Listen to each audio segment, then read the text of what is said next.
everyone knows in the world that China is suppressing, horribly treating, committing genocide against the Uyghur population in the Xinjiang province.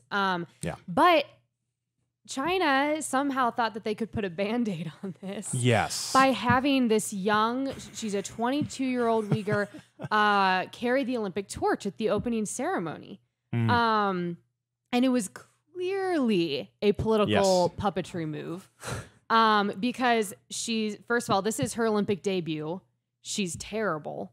I mean, she's just done immediately terribly. And so everyone was like, oh, she's not even like a qualified athlete. She was literally just the one Uyghur that they could put on the stage and be like, hey, we're not killing them. Didn't I see that there was a official like watching her the whole time in the background? Oh my gosh. Well, like, I mean, I wouldn't be surprised.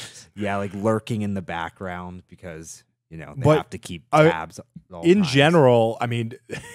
Before you move on, Abby, don't be surprised if you see more Uyghurs represent the Chinese in the coming years. That's a good point, Mike. Right. They literally have these camps that they set up within the Uyghur, region, the Xinjiang or whatever. Yeah, I'm horrible at pronouncing. It's horrifying. But they basically they take kids out of the house and they start training them for Olympics right away. All of the Uyghurs the ESPN did a report on some of these basketball NBA academies that they have in the Xinjiang region, and they're being downright abusive. They're pushing the kids way too hard. Kids to adolescents to teens to adults.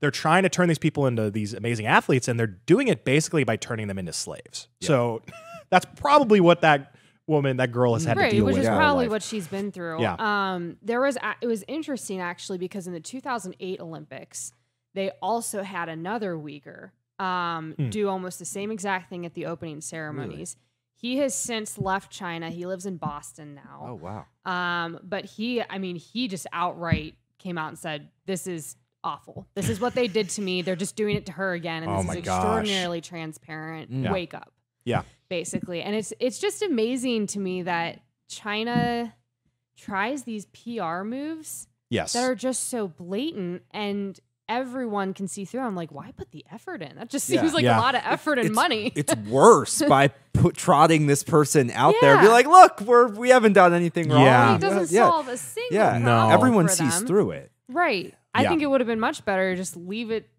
aside. Yeah, just ignore it. Seems America's fully willing to just ignore it. So why don't you just do that as well, China? That's probably exactly. Everyone else who's there, the best which strategy. Is everyone is just like, oh well, we're ignoring it. Yeah, they're just not acknowledging it. But no, they had to bring a spotlight to it. Yeah, and to be clear about what exactly is happening to the Uyghur population, right.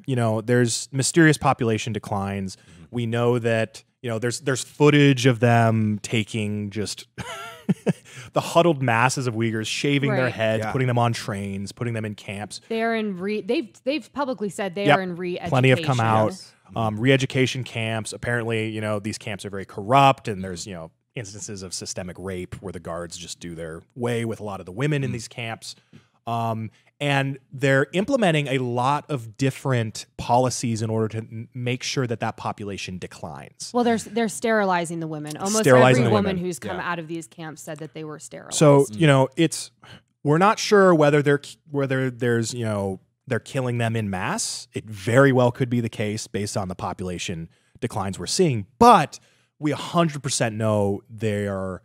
Implementing all these other forms of genocide. And genocide, the definition that I think it's the UN definition or some foreign body that doesn't do anything, defines... I like that definition. Some international body. It defines genocide as literally trying to eliminate a certain group of people, a certain race by any means possible. And so that can be done in a lot of ways. It does not just mean murdering them in mass, capturing them, forced sterilization, re-educating, destroying their culture, which has happened, in all countries, and a lot of this other stuff. So that is what's happening to them. And we know all of that. The only thing we're unsure on is to what extent they're murdering them. Yeah. That's everything else we are 100% aware of. And yet, so many people in the U.S., so many people across the world are ignoring these atrocities. And Nancy Pelosi is urging American athletes, hey, don't speak. China's pretty scary. So don't say anything bad about them, okay, guys? Right. Don't say a word. Just don't get in trouble. Keep quiet. Yeah. But I don't know why I did a Minnesota accent for Nancy Pelosi. But you know, Okay, guys. okay. Yeah. But yeah, it's shocking to say the least. And it's, people need to be more educated about this. And unfortunately, just we aren't speaking up about it enough.